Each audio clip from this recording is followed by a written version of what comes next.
Hello everyone, welcome to my YouTube channel. I am Chartered Accountant Deep Kendra, and today the topic of discussion will be SGBs, that is sovereign gold bonds. As we all know, in India we have some religious and sentimental value attached to the bullion, and also some societal, cultural, and glamorous value attached to the jewelry. And nothing in this world, I'm again repeating, nothing in this world can replace these values. So let me keep aside all these values and we'll have a crisp discussion over the financial aspects of SGBs. So starting up with the topic, first point, what is SGB? So as you all know, sovereign means शासक, शासक जो control करता है, and India में जो controlling authority है that is government of India. तो SGBs are the bonds issued by the government of India. They are issued by RBI on behalf of government of India. They are also the substitutes for holding physical gold. Government wants you not to hold the gold in a physical form but in the virtual form. You can invest in it in a virtual form. So these are the perfect tools to invest in the virtual form. Now the point of discussion is who can invest in these SGBs. So answer is simple. Any person who is resident in India on the date of application according to the FEMA Act can invest, and that person should hold PAN. And आप लोग joint application भी डाल सकते हैं. For example husband and wife मिलकर एक साथ application डालना चाहें तो डाल सकते हैं. आप अपने बच्चे के नाम पर, माइनर बच्चे के नाम पर भी एप्लीकेशन डाल सकते हो, बट इन दैट केस किसी मेजर को उनके बिहाफ पर एप्लीकेशन डालनी पड़ेगी. मोस्ट इंपॉर्टेंटली आपको जो स्टेटस चेक करना है वो on the date of application check करना है.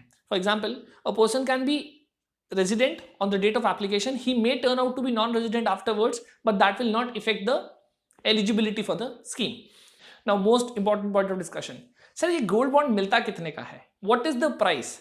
The price is to be fixed by the government every now and then. And इस बार गवर्नमेंट ने डिसाइड किया है कि पूरे साल में 6 सीरीज में वो इन बॉन्ड्स को इशू करेंगे. फर्स्ट सीरीज जिसकी लास्ट डेट कल ही है, that is 21 May.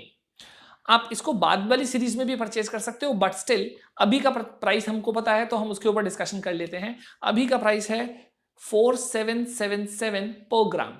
That is 4,777 rupees per gram of gold.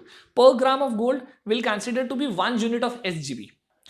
Plus, if you are applying online, you will be getting a discount of 50 rupees per gram or per unit as the case may be. So, effective price for the person who is applying online would be 4727, which is far lesser than the prices prevailing in the current market. आप बताइए ये price decide कैसे होता है? ये price government decide करती है on the basis of simple average of the rates issued by India Boolean and jewellery associations limited. तो पिछले 3 वर्किंग डेज का जो उनका प्राइस होता है उसका सिंपल एवरेज करके ये प्राइस डिटरमाइन किया जाता है. सर रिडेम्पशन के टाइम पे भी ये ऐसे ही प्राइस डिसाइड किया जाएगा? जी हाँ, रिडेम्पशन के टाइम पे भी प्राइस बिल्कुल ऐसे ही डिसाइड किया जाएगा. नेक्स्ट, हम इसमें इन्वेस्ट कितना कर सकते हैं? तो we'll talk about minimum investment as well as maximum investment. तो मिनिमम इन्वेस्टमेंट है इसमें 1 unit and 1 unit is equals to 1 gram. तो हम एटलीस्ट 1 यूनिट हमको परचेज करनी पड़ेगी. That is the bare minimum we can purchase और apply for. And if you are applying for and your conditions are fulfilled, will be shortly getting the bonds. ऐसा नहीं होगा जैसे शेयर्स में हम आईपीओ में अप्लाई करते हैं वो ओवर सब्सक्राइब हो जाता है तो हमारे पास आता नहीं. ऐसा कुछ नहीं है. If you are fulfilling the criteria you will get the bonds. Now one more part is, sir maximum कितनी इन्वेस्टमेंट हो सकती है? तो maximum investment is 4 kgs per year for individual and HUF, and for charitable trust and universities it is as good as 20 kg. आप एक साल में 4 kilo से ज्यादा या 20 किलो से ज्यादा परचेज नहीं कर सकते. ये गोल्ड बॉन्ड्स हैं हमको पता है, लेकिन इस पे क्या कोई इंटरेस्ट भी मिलता है जो फिक्स रेट का इंटरेस्ट मिले? यस, इस पे एक इंटरेस्ट मिलता है जो कि फिक्स रेट का है, that is 2.5% per annum. And कमाल की बात ये है कि ये इंटरेस्ट आपको फेस वैल्यू पे मिलेगा. सर इसमें क्या फर्क हुआ? तो आप ये समझिए कि आपको आपके लिए जो 1 यूनिट की नॉमिनल वैल्यू थी that was 4777 and after discount आपको पड़ा था 4727 का. तो इंटरेस्ट 4727 पे मिलेगा या 4777 पे मिलेगा? तो इंटरेस्ट आपको 4777 पे मिलेगा. लगे हाँ, ये भी बता दीजिए कि ये इंटरेस्ट टैक्सेबल होगा क्या? हाँ जी, ये जो इंटरेस्ट है 2.5%, ये पूरे साल का 2.5% है, पर ये 2 पार्ट्स में मिलेगा, हाफ ईयर 1 के एंड में एंड हाफ ईयर 2 के एंड में, लाइक साल के अंत में. इसके ऊपर कोई टीडीएस नहीं कटेगा, but this will be fully taxable in the slabs of your income. जब हम फिजिकल गोल्ड में इन्वेस्ट करते हैं तब हमारे पास हमेशा लिक्विडिटी होती है। हम जब चाहे ज्वेलर के पास जाएं, अपना गोल्ड या बुलियन बेचें और हमारे पास पैसे आ जाते हैं। क्या एसजीबीज में भी इस तरह की लिक्विडिटी अवेलेबल है? जी हाँ। Normally these bonds are issued for 8 years, but government आपको एक ऑप्शन देगी 5 साल के अंत में आप चाहें तो वहां से एग्जिट रूल लगाकर एग्जिट कर सकते हैं। Also these bonds are tradable. ये स्टॉक एक्सचेंज पे, that is national stock exchange and Bombay stock exchange पे ट्रेड होंगे, obviously after the notification issue to you by the RBI in this behalf. So उस date से ये tradable हैं। आप इनको नॉर्मल ट्रेड कर सकते हो जैसे आप किसी भी और सिक्योरिटी को ट्रेड करते हो। प्लस इसमें आप पार्शियल ट्रांसफर भी कर सकते हो। फॉर एग्जांपल आपने 10 यूनिट परचेज करी at any point of time, भगवान न करे ऐसा हो, बट सपोज करो आपको फाइनेंशियल नीड पड़ गई एकदम से, तो आप उसमें से 5, 4, 3 यूनिट यदि बेचना चाहें तो बेच सकते हैं, बट आप खरीदेंगे और बेचेंगे यूनिट वाइज, पॉइंट्स में नहीं बिक सकती, पूरी यूनिट बिकेगी या पूरी यूनिट खरीदी जाएगी। And also this can be transfer to any of your friends, any of your family, you can easily transfer these bonds to any person. आपने बोला कि बॉन्ड्स ट्रेडेबल हैं। ट्रेडेबल हैं का क्या मतलब? ये हमें डीमेट अकाउंट में लेने पड़ेंगे? यस, अगर आपको ट्रेडिंग करनी है तो आपको डीमेट अकाउंट में लेने पड़ेगे, बट इसका मतलब ये बिल्कुल नहीं है कि अगर आपके पास डीमेट अकाउंट नहीं है तो आप इसमें परचेज नहीं कर सकते, अप्लाई नहीं कर सकते। You can obviously apply, but अगर ट्रेडिंग करनी है तो उनको डीमेट अकाउंट में लेना पड़ेगा। ऐसा भी हो सकता है किसी के पास अभी डीमेट अकाउंट नहीं है, वो फिलहाल फिजिकली सिक्योरिटी होल्ड कर ले, और अगर अपने बैंक को बोलेगा और आपके पास डीमेट अकाउंट नहीं है तो you will be getting a email from RBI जिसमें आपके बॉन्ड्स की डिटेल आएगी। किस तरह का सर्टिफिकेट आएगा वो मैं आपको डिस्क्रिप्शन में लिख दूंगा, वहां से आप एक बार स्पेसिमेन चेक कर लीजिएगा। उस सर्टिफिकेट को आप संभाल के रखिएगा। जब भी आपका डीमेट अकाउंट खुल जाए और आपका मन हो इसको डीमेट अकाउंट में कन्वर्ट करने का, तो वो डीमेट अकाउंट में आपके ट्रांसफर हो सकते हैं। Next point of discussion should be, so what is the capital gain compliances on these bonds? तो बड़ा सिंपल है, अगर आप 8 साल के बाद बेचेंगे, जब इनका रिडेम्पशन आएगा, there is zero capital gain, capital gain होगा ही नहीं। पर अगर आप उससे पहले एग्जिट करेंगे तो they will be capital gain, चाहे आप 5 साल के अंत में करें, चाहे आप ट्रेडिंग करते हुए करें, चाहे अपने फ्रेंड को फिजिकल मोड में सर्टिफिकेट के थ्रू सेल करते हुए करें, तो आपके ऊपर कैपिटल गेन आएगा। एंड वो नॉर्मल रूल लगेगा कि 3 साल के बाद it will be long term capital gain and 3 साल से पहले it will be short term capital gain। and as you know long term capital gain के केस में इंडेक्सेशन का बेनिफिट मिलता है, वो बेनिफिट इन बॉन्ड्स में भी मिलेगा। यदि हम फिजिकल गोल्ड के साथ कंपेयर करें तो वहां एक एडवांटेज होता है गोल्ड लोन का, पर क्या इस तरह का कोई एडवांटेज जहां पर भी है?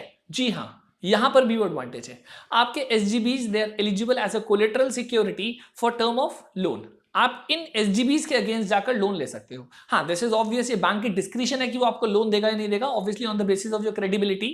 तो ऐसा नहीं है कि आप एसजीबीज लेके जाओगे और बैंक को बोलोगे साहब मुझे लोन चाहिए क्योंकि आरबीआई ने बोला। नहीं नहीं, उनकी डिस्क्रिप्शन है, but they are eligible as collateral for the loans. And what will be the ratio? तो जितना रेशो गोल्ड लोन में रहता है सेम रेशो एसजीबीज में रहेगा। फॉर एग्जांपल 100 रुपए का गोल्ड आपके पास है तो शायद 90 रुपए आपको गोल्ड लोन मिलता है। सिमिलरली यहां पर भी ऐसा ही मिलेगा। This is very important. मैं गोल्ड रखता हूं, अपने बच्चों को बाद में गिफ्ट कर देता हूं, क्या मैं एसजीबीज गिफ्ट कर सकता हूं? जी हां, ये किसी भी और चीज की तरह गिफ्ट की जा सकते हैं। आप इनको नॉर्मली ट्रांसफर कर सकते हो अपने रिलेटिव को किसी ओकेजन पे, अपने बच्चों को, अपने फ्रेंड्स को, अपने जान पहचान वालों को, जिसको चाहो उसको ट्रांसफर कर सकते हो। सिर्फ ध्यान ये रखना है कि जिसको ट्रांसफर कर रहे हैं वो भी एलिजिबल होना चाहिए, that is he should be resident according to FEMA act and he should hold PAN. What are the dates of issue? अगर हम सीरीज 1 की बात कर रहे हैं जो अभी चल रही है, जिसका रेट मैंने आपके साथ डिस्कस किया 4777 and after discount it is 4727, उसकी last date of application is 21st May, that is tomorrow. हाँ, you will also be having few more chances to invest in these bonds and the dates are mentioned herein. You can have a clear view of when you will get the date to apply. और सवाल ये आता है कि बहुत अच्छा लग रहा है हमको सुन के और हमारा मन कर गया खरीदने का, ये मिलेंगे कहां से? तो इसके लिए गवर्नमेंट ने कुछ सेलिंग एजेंट्स या सेलिंग एजेंसीज बना रखी हैं, जिसमें नेशनलाइज्ड बैंक हैं, शेड्यूल प्राइवेट बैंक हैं, शेड्यूल फॉरेन बैंक्स हैं, डेजिग्नेटेड पोस्ट ऑफिसेज हैं and authorised stock exchange that is NSC and BSc through their agents और डायरेक्टली एज द केस में बी।